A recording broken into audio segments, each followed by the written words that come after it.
Hello विद्यार्थियों, good evening. आज हम कक्षा 10 के विद्यार्थियों के लिए गणित का चैप्टर नंबर 1A स्टार्ट करते हैं। नंबर 1, निम्नलिखित संख्याओं का HCF ज्ञात करने के लिए यूक्लिड विभाजन एल्गोरिथ्म का प्रयोग कीजिए। तो पता करेंगे यूक्लिड विभाजन एल्गोरिथ्म क्या होता है। यूक्लिड विभाजन एल्गोरिथ्म जब दो संख्याएं हमें दी गई हो, एक बड़ी संख्या और एक छोटी संख्या, जब बड़ी संख्या में छोटी संख्या का भाग दिया जाए, माना दो संख्या स्मॉल ए और स्मॉल बी है, जिसमें से ए बड़ी संख्या है और बी छोटी संख्या है। जब छोटी संख्या से बड़ी संख्या में भाग दिया जाता है और भागफल Q और शेषफल R बचता है, तब ऐसी स्थिति में इस संख्या का मान इन दोनों का गुणा प्लस शेषफल इसके बराबर होता है। जैसे कि हम जानते हैं, जिस संख्या में भाग दिया जाता है उसे कहते हैं भाज्य, जिस संख्या से भाग दिया जाता है उसे कहते हैं भाजक, जो इधर प्राप्त होता है उसे कहते हैं भागफल, और जो नीचे बचता है उसे कहते हैं शेषफल। तब हम सूत्र जानते हैं, भाज्य बराबर भाजक गुणे भागफल धन शेषफल। सूत्र हमारा है भाज्य बराबर भाजक गुणा भागफल धन शेषफल। ये हमारा सूत्र है। तो यहां पर देखा जाए तो भाज्य के स्थान पर स्मॉल ए, भाजक का मान स्मॉल बी, भागफल Q और शेषफल R। Greater number small A, small number small B, quotient भागफल Q और रिमाइंडर शेषफल R। तब यूक्लिड विभाजन एल्गोरिथ्म, इसका सूत्र बनेगा A बराबर BQ प्लस R, A बराबर BQ प्लस R। इस नियम का प्रयोग करते हुए हमें इन सभी संख्याओं का HCF ज्ञात करना है। तो उसके लिए सबसे पहले AM स्टार्ट करते हैं। इसका हल सॉल्यूशन 135 और 225 का HCF ज्ञात करना है।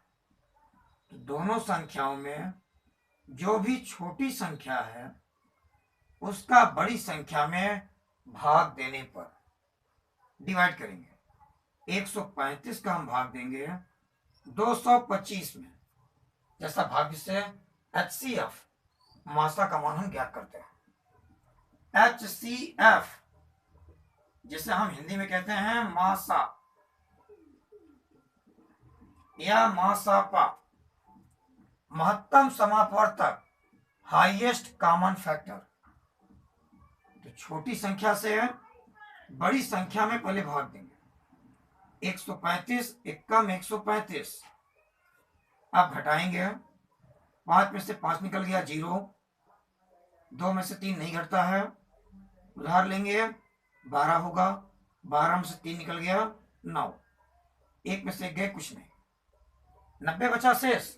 लेकिन हमें शेषफल नहीं बचाना है। जितना शेषफल बचे उसका जिससे भाग दिए थे उस संख्या में भाग देने पर 90 का भाग करेंगे 135 में, 90 का 90 घटा लीजिए।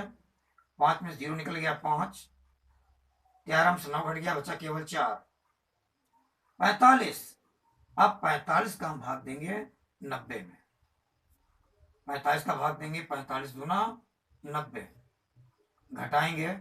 0 में से 0 गए कुछ नहीं, 9 में से 9 गए कुछ नहीं, पूरा का पूरा कट गया। अब हम ये देखते हैं किससे कटा। तो 45 का भाग देने पर ये विभाजित हुआ, 45 का भाग देने पर ये पूर्णतया विभाजित हुआ।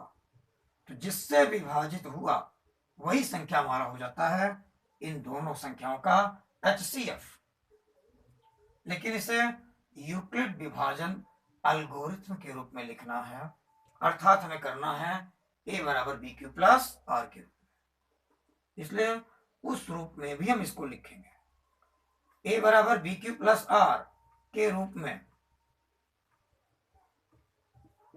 यदि इस रूप में लिखते हैं तब a के स्थान पर संख्या 225, b के स्थान पर 135, q का मान होगा 1, r का मान होगा 90। तब यहां रखेंगे 225 बराबर 135 गुणे 1 प्लस शेष बचा था 90। अब 135 को हम लिखेंगे, 135 बराबर 90 गुणे 1, शेष तो मिला 45, 90 गुणा में 1 और प्लस 45। अब 90 को हम लिखेंगे 45 गुणे 2, सब कट गया, माने शेष पर 0। 90 बराबर 45 गुणे 2 प्लस 0, शेषफल मिला 0। यदि शेषफल मिल गया 0 तो जिससे हमने भाग दिया था वही संख्या हमारी बन जाएगी HCF। 45 बनेगा HCF। जो भी संख्या यहां पर होगी वही बन जाएगा दोनों संख्याओं का HCF। तो बन गया हमारा HCF बराबर 45। इस प्रकार से हम यूक्लिड विभाजन प्रमेय से HCF का मान हम ज्ञात करेंगे। देखते हैं नेक्स्ट बी। 196 और 38220 कह रहा है इसके HCF को ज्ञात करने के लिए यूक्लिड विभाजन एल्गोरिथ्म का प्रयोग कीजिए। तो छोटी संख्या 196 हम भाग देंगे 38220 में। 196 का भाग ले जाएंगे 382 में, 382 में भाग ले जाना है। 19 का पढ़ा पढ़ेंगे 38 में, 19 दूना 38, 2 बार भाग जाएगा, लेकिन 196 है, 2 बार भाग ले जाएंगे तो ज्यादा हो जाएगा, इसलिए केवल एक बार। 196 एक कम 196। उधार लेंगे 12, 12 में 6 निकल गया 6, 7 बचेगा। उधार लेंगे 17, 17 में से 9 कट गया 8, 2, 2 में से 1 गया 1, 186। अब हम 2 लिखेंगे, 2 उतारेंगे। 196 का हम भाग ले जाएंगे 1862 में। अब देखिए भाग कितनी बार जाएगा। 19 का पढ़ा पढ़ेंगे 186 में, तो 19 नहीं है 171, मतलब 9 बार भाग गया। 9 का इन सब में गुणा करके इसके नीचे 9 छक 54, 54 की 4 हासिल 5, 9 9 81, 81 5 86, 9 1 कम 9, 8 हासिल आया था। 9 8 17, घटाएंगे, उधार लेंगे 12, 12 में 4 गए 8, उधार चला गया था तो 5 बचेगा। उधार लेंगे 15, 15 में 6 निकल गया 9, 7 बचेगा। 7 में 7 गए कुछ नहीं, 1 में से 1 गए कुछ नहीं। 2 कम उतार चुके हैं, अब उतारेंगे 0। 196 का पहाड़ा 980 में भाग ले जाएंगे। 19 का पहाड़ पढ़ेंगे 98 में, 19 बचे 95, 19 छंगा 114 ज्यादा होगा, 19 बचे 95, तो 5 बार भाग ले जाएंगे। 5 छक्का 30, 5 9 45, 45 3 48, 5 1 5, 5 4 9, पूरा का पूरा आपका कैंसिल, 0 0 कैंसिल, 8 8 भी कैंसिल, 9 में से 9 घटाएंगे तब भी कैंसिल, अर्थात 195 बार भाग गया और ये पूरा कट गया। अब इनको हम लिखेंगे यूक्लिड विभाजन प्रमेयिका के रूप में, अर्थात a बराबर बी क्यू प्लस आर के रूप में। a के स्थान पर 38,220, 38,220 बराबर बी क्यू प्लस आर 196 गुणा में 195 प्लस शेषफल का मान 0 है, बन गया इस रूप में। और यहां की संख्या है 196, इसीलिए इनका HCF बन गया हमारा 106। ये आपका आंसर हो जाएगा। अब देखते हैं नेक्स्ट सी नंबर।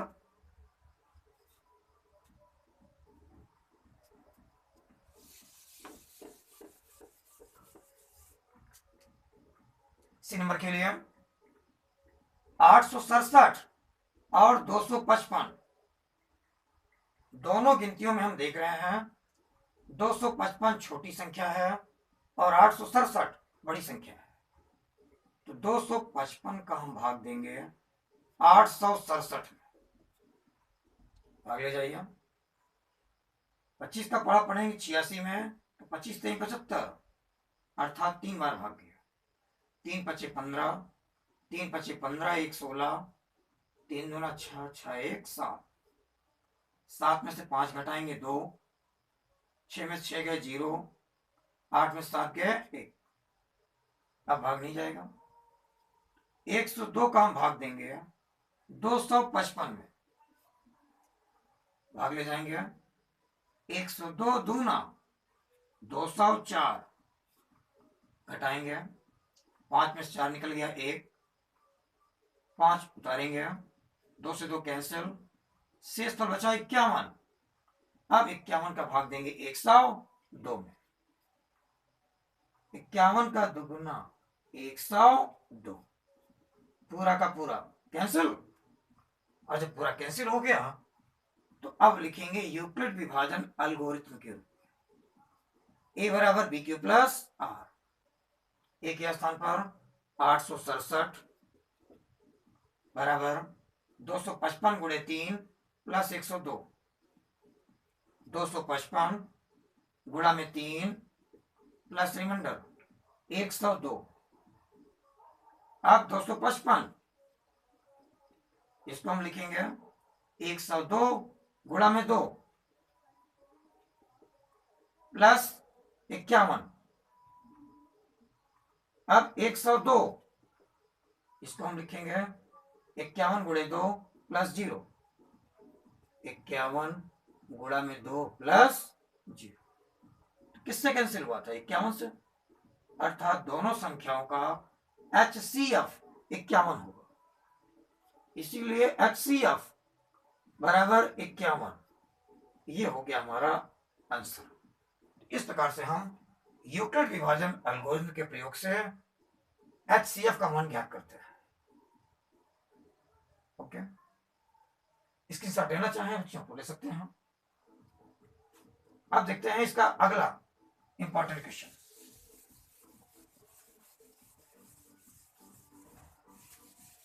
दूसरा क्वेश्चन इसमें दिया गया है, दर्शाइए कि कोई भी धनात्मक विषम पूर्णांक 6q+1 या 6q+3 या 6q+5 के रूप का होता है।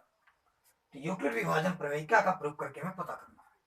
क्वेश्चन आपके सामने है, दर्शाइए कि कोई भी धनात्मक विषम पूर्णांक 6q+1 या 6q+1+3 या 6q+5 के रूप का होता है।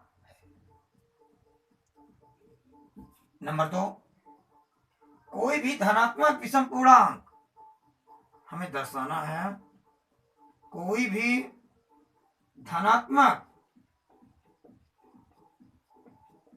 विषम पूर्णांक 6q+1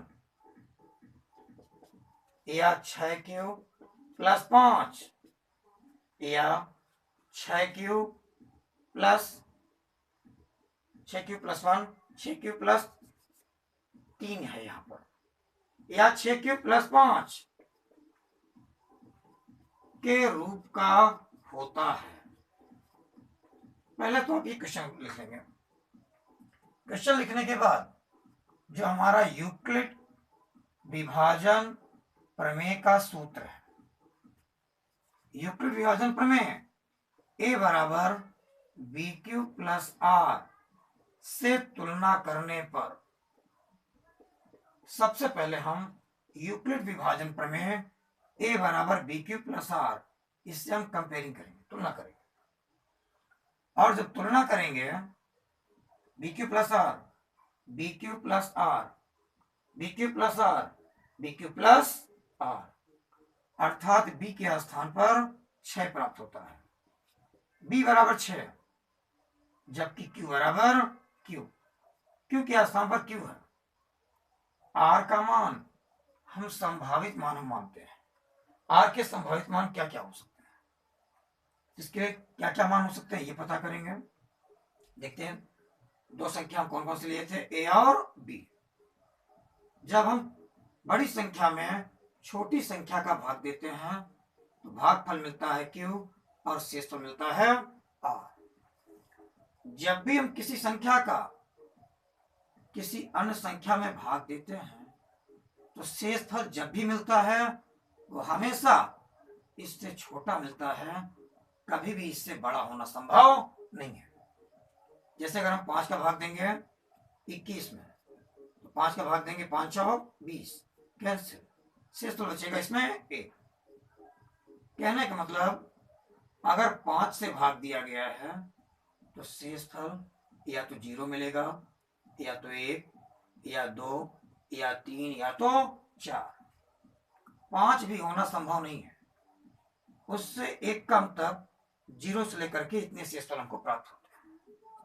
तो यहां पर भी देखा जाए तो 6 का अगर हम भाग देंगे किसी संख्या में तो संभावित शेषफल इससे एक कम 5 तक होना चाहिए। तो यहीं से हम लिखेंगे डायरेक्ट संभावित शेषफल। संभावित शेषफल का मान होगा आर बराबर 0, 1, 2, 3, 4 या 5। 6 से कम होना चाहिए। 0 के 3, 4, 5। जब आर के संभावित मान मिल गए और बी बराबर 6 है, क्यू बराबर क्यू है, तो इस रूप में हम सभी संख्याओं को लिख सकते हैं। इसलिए ए बराबर बी क्यू प्लस आर, इस रूप में अगर इन सबको लिखा जाए तो देखते हैं क्या मिलेगा। बी का मान रखेंगे 6, क्यू के स्थान पर क्यू, आर का मान 0 कर सकते हैं, या 6 क्यू प्लस 1 कर सकते हैं, 6 क्यू प्लस 2 भी कर सकते हैं, 6 क्यू प्लस 3, या 6 क्यू प्लस 4,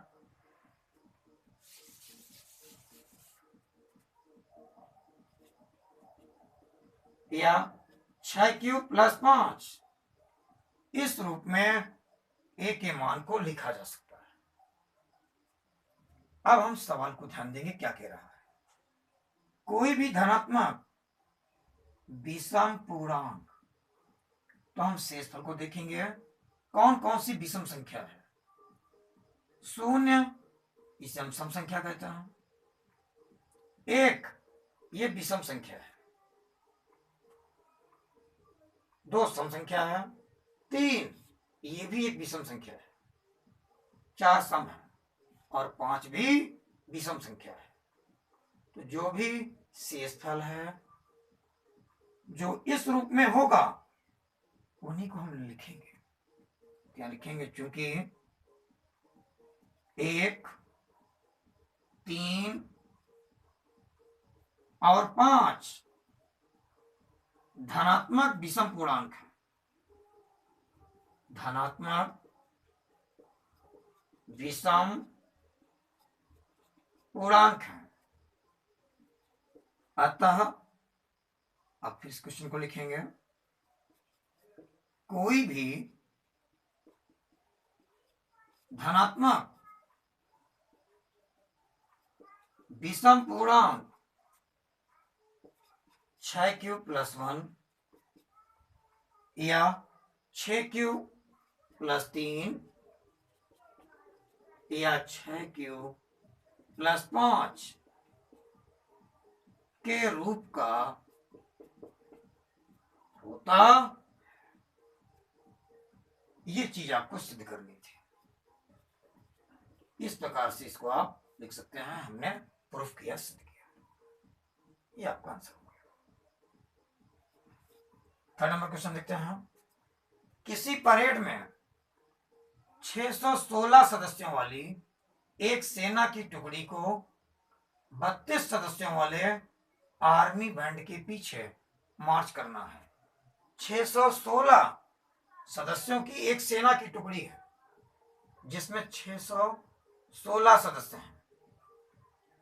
32 सदस्यों की एक आर्मी बैंड है, जिसके पीछे उनको मार्च पास्ट करना है, लेफ्ट राइट करनी है। अब कह रहा है दोनों समूहों को, सेना की टुकड़ी और आर्मी बैंड उसकी टुकड़ी, दोनों समूहों को समान संख्या वाले, बराबर वाली संख्या में स्तंभों में मार्च करना है। समान संख्या वाले स्तंभों में मार्च करना है। जब समान समूह बनाएंगे, मतलब ऐसी संख्या हम ढूंढेंगे जिससे कि 32 भी कट जाए और 616 भी विभाजित हो जाए। उन स्तंभों की अधिकतम संख्या क्या है जिसमें वे मार्च कर सकते हैं? अधिकतम संख्या, अधिकतम का मतलब यह है कि आपको HCF निकालना है, हाईएस्ट कॉमन फैक्टर, महत्तम समापवर्तक। जब भी बड़ी से बड़ी संख्या या अधिकतम संख्या का कही जाए जिससे दिए हुए संख्याएं पूर्णतः विभाजित हो जाती हैं, उसे हम कहते हैं HCF। इसीलिए 32 और 616 का HCF हमें ज्ञात करना है। क्वेश्चन आपके सामने है, जब सवाल लगाएंगे तो क्वेश्चन को भी नोट कर लेंगे, फिर उसके बाद डायरेक्ट आपको HCF निकालना है। 32 का भाग देंगे 616 में, 32 गुना 64 ज्यादा होगा, 32 एक कम 32, 11 में 2 निकल गया 9, 5 में 3 निकल गया 2, उतारेंगे 6, अब भाग ले जाएंगे 9 बार भाग ले जाएंगे, 9 दूना 18, 9 तिक 27, 27 एक 28, 16 में से 8 गए 8, 8 में से 8 गए कुछ नहीं, 2 में से 2 गए कुछ नहीं, शेष बचा 8। तो हम 8 का भाग देंगे 32 में, 8 चौक 32, पूरा कैंसिल। किससे कैंसिल हुआ? 8 से। इसीलिए इसका HCF होगा केवल 8। फिर लिख देंगे, इसलिए उन स्तंभों की अधिकतम संख्या क्या है? इसलिए उन स्तंभों की अधिकतम संख्या बराबर हो जाएगा HCF माने केवल 8। ये इसका आंसर हो जाएगा। ऐसा लगाएंगे। इसके पश्चात यूक्लिड विभाजन प्रमेयिका का प्रयोग करके दिखाइए कि किसी धनात्मक पूर्णांक संख्या का घन 9m, 9m+1 या 9m+8 के रूप का होता है।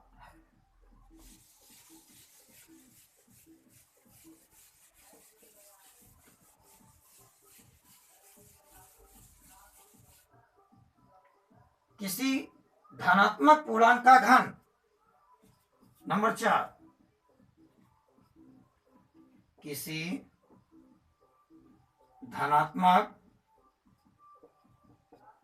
पूर्णांक का घन 9m, 9m+1 या 9m+8 के रूप का होता है, ऐसा हमको सिद्ध करना है। यहां पर भी यूक्लिड विभाजन प्रमेयिका का प्रयोग करना है। तो यहां लिखेंगे यूक्लिड विभाजन प्रमेय का सूत्र होता है A बराबर BQ प्लस R। सबसे पहले A बराबर BQ प्लस R से तुलना करने पर, इससे हम तुलना करेंगे तो BQ plus R, BQ plus R, BQ plus R, अर्थात B के स्थान पर 9 और Q के स्थान पर M। b बराबर 9, मतलब 9 से हम भाग देंगे, और जब 9 से हम किसी भी संख्या में भाग देंगे तो संभावित शेषफल 0 से लेकर के 8 तक हमें प्राप्त होंगे। यहाँ लिखेंगे, इसलिए संभावित शेषफल r बराबर 9 से कम संख्या होनी चाहिए, 0, 1, 2, 3, 4, 5, 6, 7 और 8, ये हो जाएंगे हमारे संभावित शेषफल। अब लिखेंगे a बराबर बी क्यू प्लस आर के रूप में। इस रूप में लिखेंगे तो b के स्थान पर 9, q के स्थान पर m, r का मान 0 कर सकते हैं, r का मान 1 भी कर सकते हैं, तो 9m plus 2, 9m plus 3, 9m plus 4, 9m plus 5, 9m plus 6, 9m plus 7 या 9m प्लस 8 के रूप में भी हमारा a का मान हो सकता। अब देखेंगे कौन सी संख्या घन है। घन मतलब घात 3 बन जाना चाहिए, घन मतलब घात 3 हो जाना चाहिए। 0, 0 का हम कुछ भी घात लिखते हैं हमेशा 0 ही मिलता है, मतलब 0 ये भी एक पूर्ण घन संख्या है। 1 की घात कुछ भी हो उसका मान हमेशा 1 होता है, अर्थात 1 भी पूर्ण घन संख्या है। और 8 ये भी आपका पूर्ण घन संख्या है, 2 की घात 3, ये बनेगा 1 की घात 3, ये बनेगा 0 की घात 3। इसके अलावा अन्य कोई भी संख्या पूर्ण घन नहीं है। यहाँ लिखेंगे चूंकि 0, 1 और 8 पूर्ण घन, यानी इसीलिए हम घन लिखेंगे, पूर्ण घन संख्याएं हैं। अतः किसी धनात्मक पूर्णांक का घन, किसी धनात्मक पूर्णांक का घन 0, 1, 8 का घन 9m, 9m प्लस 1 या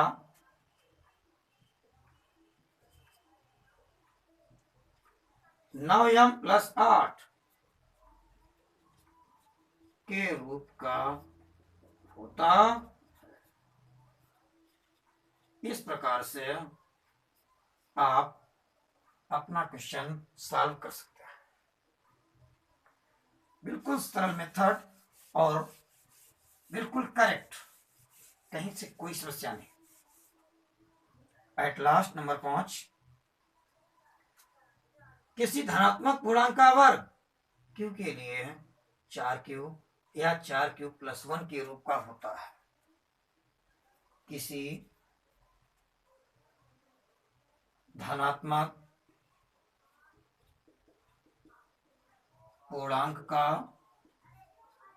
वर्ग 4q या 4q प्लस 1 के रूप का होता है, ऐसा हमको प्रूव करना है। तो यहां भी यूक्लिड विभाजन प्रमेय, a बराबर बी क्यू प्लस आर से तुलना करने पर, a बराबर बी क्यू प्लस आर से तुलना करने पर B Q plus R plus 0 करेंगे तो बी क्यू प्लस आर, अर्थात b के स्थान पर 4 है, तो b बराबर 4 और q बराबर q। इसलिए संभावित शेषफल संभावित शेषफल का मान क्या होगा वो लिखते हैं। यदि b बराबर 4 तो 4 में कम करेंगे 3, 0 से लेकर के 3 तक इसका शेषफल हो सकता है 0 1 2 3। अब a बराबर BQ प्लस R इस रूप में लिखने पर इन्हें करेंगे 4Q प्लस 0 या फिर 4Q प्लस 1 या फिर 4Q प्लस 3 पूर्ण वर्ग। हम देख रहे हैं कि 0 का वर्ग 0 होता है, 1 का वर्ग 1 होता है, लेकिन 3 किसी भी संख्या का वर्ग नहीं है, क्योंकि 0 और 1 पूर्ण वर्ग संख्याएं हैं, पूर्ण वर्ग संख्याएं हैं और हमें वर्ग ही चाहिए, तो 0 भी पूर्ण वर्ग और 1 भी पूर्ण वर्ग है। इसीलिए किसी धनात्मक पूर्णांक का वर्ग 4Q या 4Q प्लस 1 के रूप का होता। अतः किसी धनात्मक पूर्णांक का वर्ग 4Q या 4Q प्लस 1 के रूप का होता। It's proof.